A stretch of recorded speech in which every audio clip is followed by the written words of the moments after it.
BCB সভাপতি তামিম ইকবাল খান এবার আনুষ্ঠানিকভাবে নাম লেখালেন বাইক ব্যবসায়। খান সাহেবের জার্সি নম্বরের সঙ্গে মিল রেখে চট্টগ্রামে চালু হলো 28 মোটরস নামের এই বাইক শোরুম। আনুষ্ঠানিক উদ্বোধনীর দিনে তামিম ইকবালের সঙ্গে উপস্থিত ছিলেন তাইজুল ইসলাম ও রুবেল হোসেন।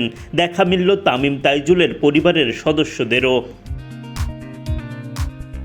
চারদিকে স্টাইলিশ সব বাইকে পুরো শোরুম সাজানো, যে কোনো বাইক লাভারকে প্রেমে ফেলে দিতে বাধ্য। বাজেট ফ্রেন্ডলি আর দামি বাইকের মেলা সাজিয়ে চট্টগ্রামে চালু হলো এই নতুন শোরুম। তামিম ইকবাল নিজে সম্পৃক্ত আছেন এই প্রতিষ্ঠানটির সঙ্গে, নামটাও তার সঙ্গে মানানসই। শোরুমের নাম নিয়ে রহস্য খোলাসা করলেন তামিম নিজেই। বেসিক্যালি আমার জার্সি নাম্বার ছিল 28, ওই নামেই আমার আরও এক দুটা যে বিজনেসের সাথে আমি ইনভলভ, এই 28-এর নামেই আছে। সো এই কারণে এটার অন্য কোনো রহস্য নাই, সবাই কম বেশি বুঝে যে 28 মানেটা কি, স্পেশালি যেখানে আমি ইনভলভ থাকি।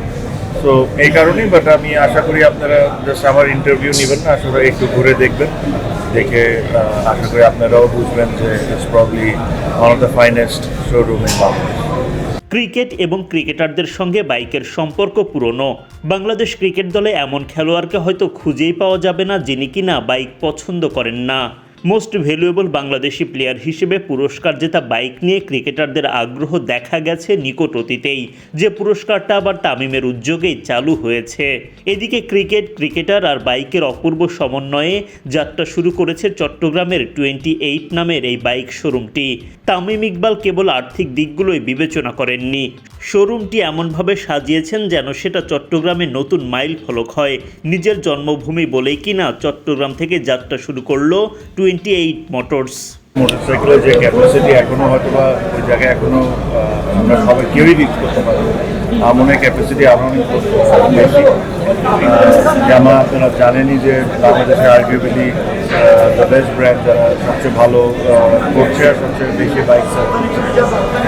সো এদের সাথে আমি যুক্ত হয়ে আমি নিজেও খুশি, বাট আমার জন্য মোর ইম্পর্টেন্টলি ছিল যে কস্ট বলেন এইগুলো নিয়ে আমি অত কিছু চিন্তা করিনি। যেহেতু এটা আমি চিটাগংয়ে শোরুম করছি, চিটাগংয়ে ডিলারশিপ নিচ্ছি, তো আমি চাচ্ছিলাম যে একটা ল্যান্ডমার্ক, একটা এমন একটা শোরুম করতে পারি যেটা মানুষের নিয়ে আলোচনা করে।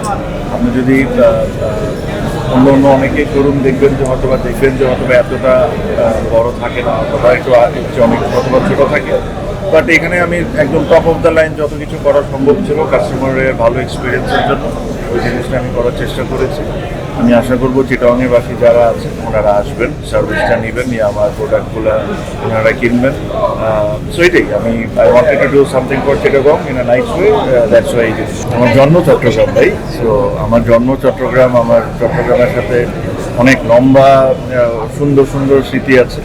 আর আমার কাছে মনে হয় চিটাগংয়ের যারা মানুষজন এখনো অনেক ভালো জিনিস তাদের এখনো দেখার বাকি আছে। এটা খালি এই শোরুম বা আমার বিষয় না, অন্য যে কোনো বিষয়। যেরকম ঢাকা যেভাবে করে আগাচ্ছে, ওই হিসাবে Chittagong probably the second biggest city বলতে পারেন। সো ওই দিক থেকে চিটাগং হয়তো বা এখনো ওই জায়গায় এখনো আসতে পারেনি। আই এম শিওর স্লোলি আমিও চিটাগংয়ে খুব বেশি এখন আসা হয় না, বাট আমিও দেখতেছি যে বেশ ডেভেলপমেন্ট হচ্ছে।